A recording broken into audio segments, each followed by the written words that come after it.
James, తన పేరు అమ్ము అని నీకెలా తెలుసు? మా అమ్మ నాన్న తప్పించి నన్ను చెర్రీ అని పిలిచేది అమ్ము మాత్రమే. ఈ డాలర్ కూడా తనే ఇచ్చింది. అంటే అంటే నువ్వు సూర్యనారాయణ గారి కొడుకువా?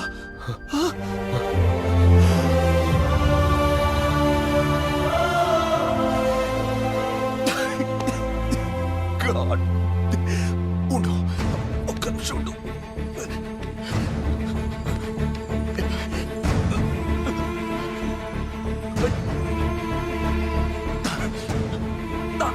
హలో నాన్న, రాజ్ ఎవరో కాదు, సూర్యనారాయణ గారి కొడుకు నాన్న.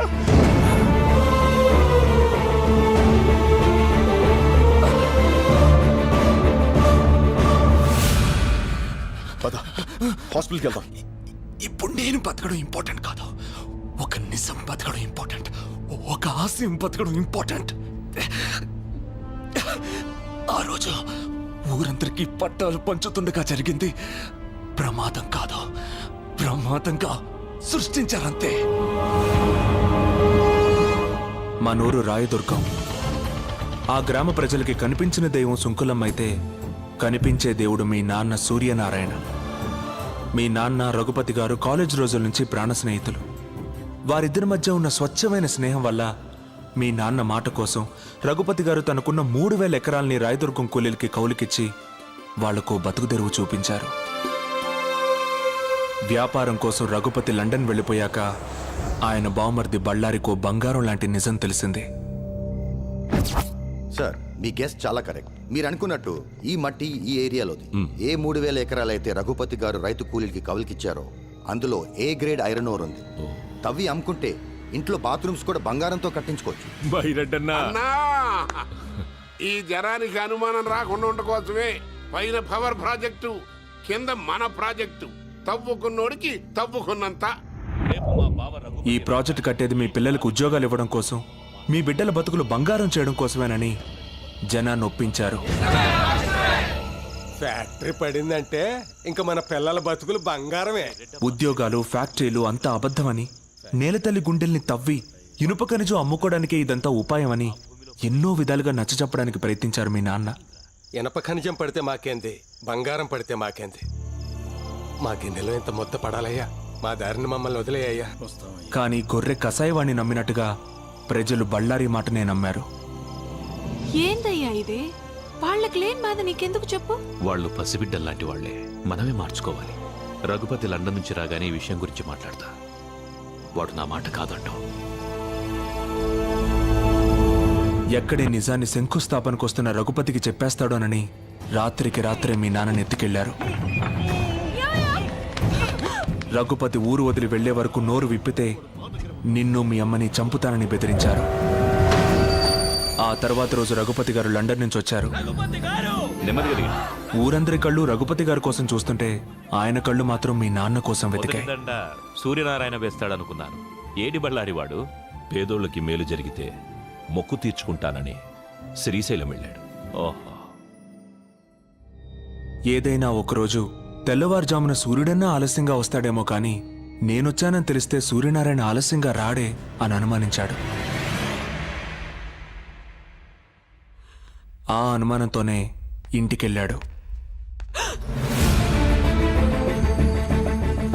మీ అమ్మ పెట్టిన కన్నీళ్లతో జరిగింది తెలుసుకున్నాడు.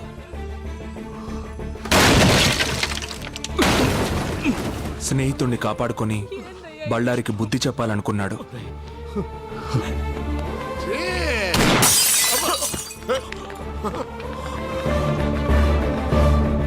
వద్దు, పొండి, ఊరొదిలి వెళ్ళిపోండి. బళ్ళారి అవమానంతో ఊరిని వదిలాడు కానీ బావ ఆస్తిని వదులుకోలేకపోయాడు. మన ఊళ్ళో ఈ రోజు నుంచి కౌలుదారులుండరు, పట్టాదారులే ఉంటారు. వచ్చే పౌర్ణమి రోజు నా కూతురు చైత్ర పుట్టినరోజు. ఆ రోజు సుంకులమ్మ సాక్షిగా నా కూతురి చేతుల మీదుగా మీకు పట్టాలిచ్చి మిమ్మల్ని శాశ్వతంగా రైతుల్ని చేస్తాను. మీరు అనుకున్నట్టుగా ఆ కుటుంబానికి ప్రమాదం తలపెడితే యావదాస్తి ట్రస్టుకు పోతుంది తప్ప మీకు దక్కదు. ఏ క్లాస్ కైనా ఏదో ఒక బొక్క ఉంటుంది కదంటయ్యా, కాస్త ఎత్తుకు చూడు. ఒక్క అవకాశం ఉంది. రఘుపతి గారి తదనంతరం ఆస్తి ఆయన కూతురికి వెళ్తుంది. అవును, 18 సంవత్సరాలకి ఆ పిల్లకి మైనార్టీ తీరిపోతుంది. ఆ తర్వాత ఒకే ఒక్క సంతకంతో ఆస్తి అంతా మీ సొంతం అవుతుంది. తెల్లవారితే కూలీలంతా రైతులవుతారు. తెల్లవారింది. ఊరంతా పండగ వాతావరణంలో బయలుదేరారు. కానీ నువ్వు కలువపూలకు వెళ్ళగానే దారుణం జరిగింది.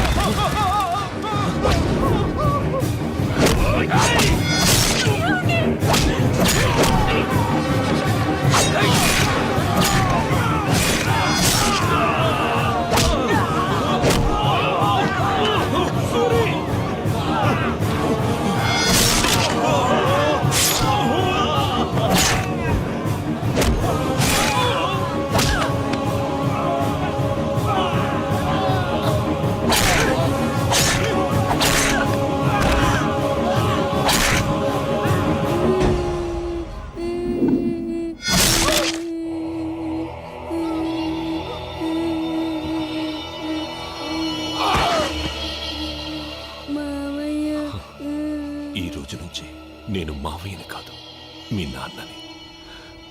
ఆస్తి కోసం అమ్ము నక్కున చేర్చుకుని తండ్రయ్యాడు బళ్ళారి. బతికిన వాళ్ళని బెదిరించి బాణాసంచా కాలుస్తుండగా ట్రాన్స్ఫార్మర్ పేలి ప్రమాదం జరిగిందని ఊరిని, పోలీసుల్ని నమ్మించాడు. నీళ్లతో తడవాల్సిన నేల నెత్తురుతో తడిసింది. మట్టి కోసం పోరాడిన మీ నాన్న మట్టిలోనే కలిసిపోయాడు.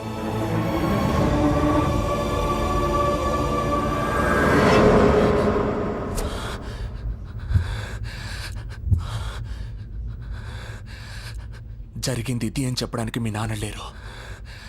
ఇప్పుడు ఆ అవకాశం నీకొచ్చింది. దేవుడు నన్ను ఎందుకు బతికించాడో ఇప్పుడు అర్థమైంది.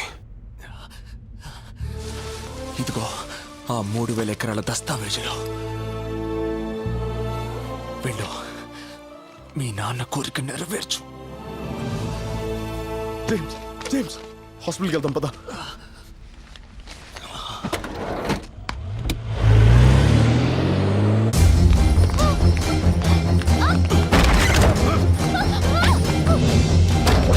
రేయ్, బళ్ళారికి ఫోన్ కొట్టండ్రా.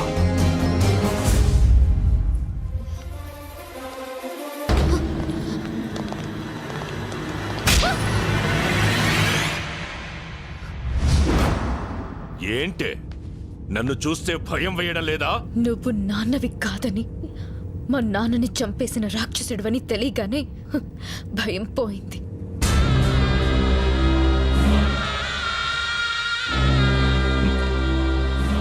ఇంతప్పటి నుంచి పెంచాను.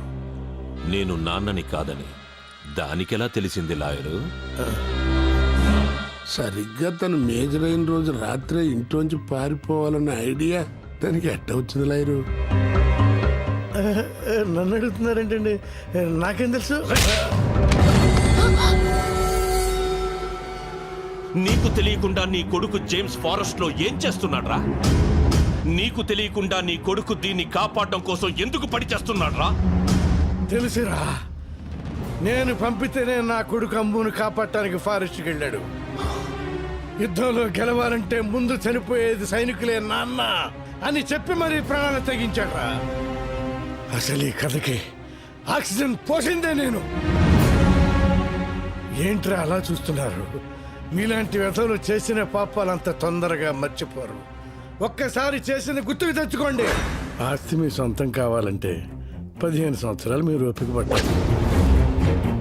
తను మేజర్ అయితే ఆస్తి మీ సొంతం చేసుకోవచ్చని ఆ రోజు మీకు చెప్పింది మీ మేలు కోసం కాదురా, అమ్ము మీ నీడలో సేఫ్గా ఉండటం కోసం.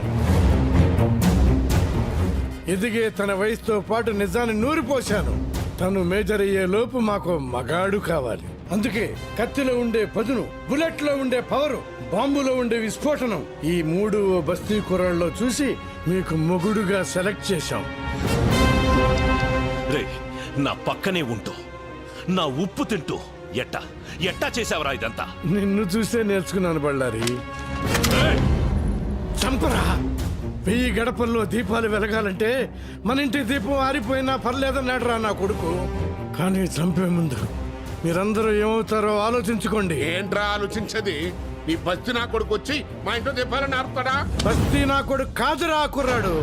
రాయదుర్గం గుర్తుందా? 3వ వార్డు, 4వ వీధి, పంచాయతీ ఆఫీసు పక్కిళ్ళు, సూర్యనారాయణ. సూర్యనారాయణ కొడుకేరా కుర్రాడు. సూర్యనారాయణ కొడుక? ఏంట్రా అడు సూర్యనారాయణ కొడుక? ఏంటి, శరీరంలో సునామీ వచ్చిందా? దేవుడు ఎంత గొప్పవాడో చూసారా? పేదవాళ్ల కన్నీళ్లకు కరిగి ఆ సూర్యనారాయణ కొడుకునే మాకు కలిపాడు. ఇప్పుడు వాడు బయలుదేరుంటాడు. కాదు, నా మొగుడు బయలుదేరుంటాడు. అడుగులో అడుగేస్తూ, జనం కోసం ముందడుగేస్తూ, జూను విడిచిన పులిలా, జూలు బెదిల్చిన సింహంలా, సీమగడ్డ మీద పోలో గుర్రలా దూకపోతున్నాడు రా.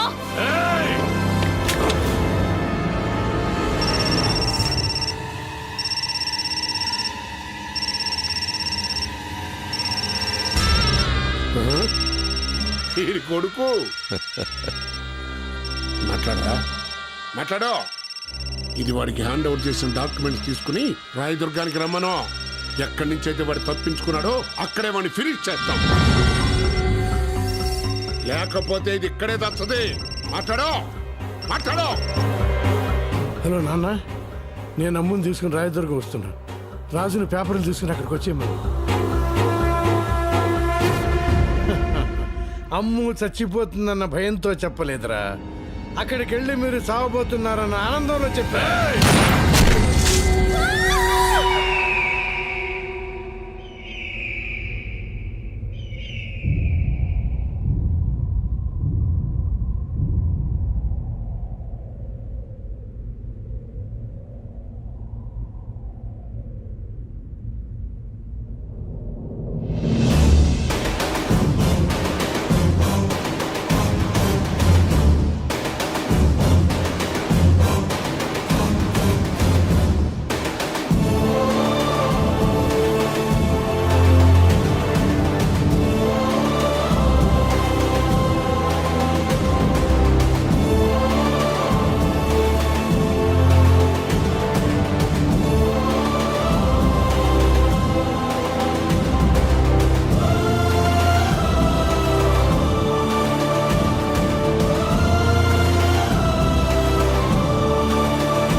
అదే నడక, అదే పొగరు.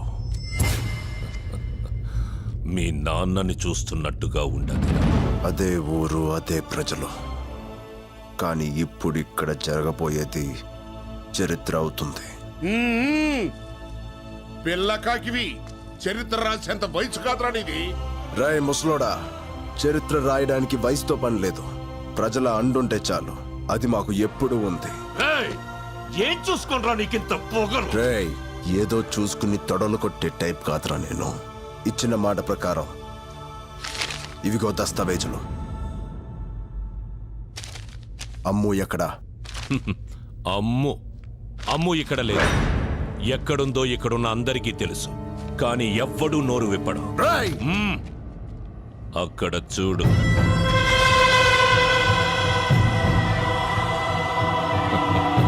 పాపం, 13 సంవత్సరాల క్రితం ఇదే నేలలో కలిసిపోయారనుకున్న మీరు బతికుండారని తెలవగానే పరుగెత్తుకొచ్చినారా జనం. మాకు ఆస్తి కావాలి, వాళ్ళకి నువ్వు కావాలి, నీకు మీ నాన్న ఆశయాన్ని పూర్తి చెయ్యడం కావాలి. వా అన్నట్టు నువ్వు బెట్టింగ్ లో కింగ్ అంట, గెలుపు తప్ప ఓటమి తెలియదంట. అందుకని అబ్బాయి, మనం ఒక పందెం వేసుకుందాం. అందులో నువ్వు గెలిచావనుకో, అమ్ము నీదే, ఆస్తి నీదే. పెంచిన తండ్రి ప్రాణాల కోసం నా ప్రాణాన్ని పందెంగా పెట్టా. కన్న తండ్రి కల నిజం అవడం కోసం ఎన్ని ప్రాణాలైనా తీస్తా. తీయటం కాదు, ప్రాణం పొయ్యాలి. 10 నిమిషాల్లో పోయే ప్రాణాన్ని కాపాడగలవా? 10 నిమిషాల్లో చచ్చేది ఎవరనుకుంటున్నావా?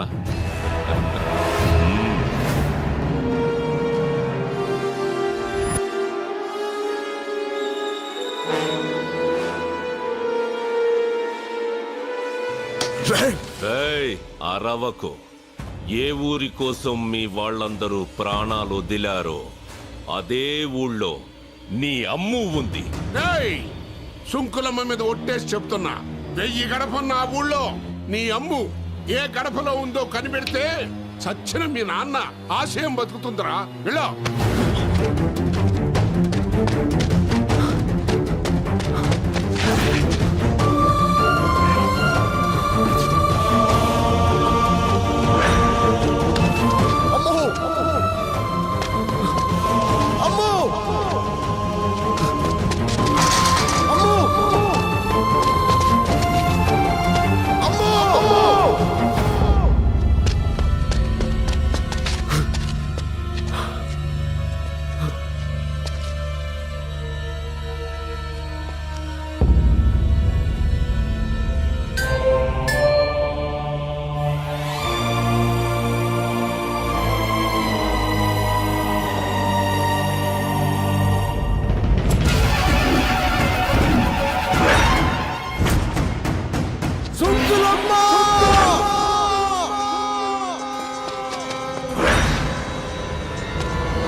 అది సూర్యనారాయణ పెట్టంటే.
బాబు ఎప్పటిదాకా కరెంటు కోత చూసాం, వరి కోత చూసాం, ఊరికి ఓచ కోత అంటే ఏంటో చూపించు బాబు.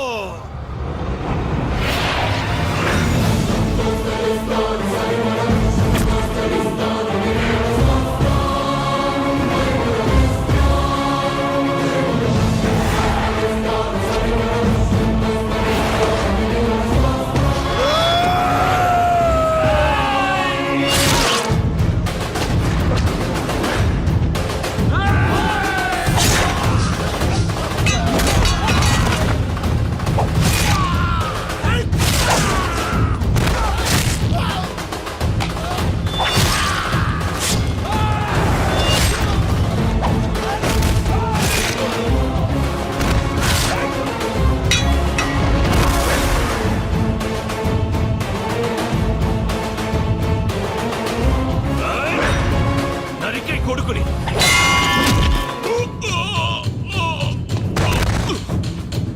ఆయ్! ఆయ్!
నీ చేతుల మీదుగా పట్టాలు పంచాలన్న మీ నాన్నగారి కోరిక ఎన్నాళ్ళకు నెరవేరింది.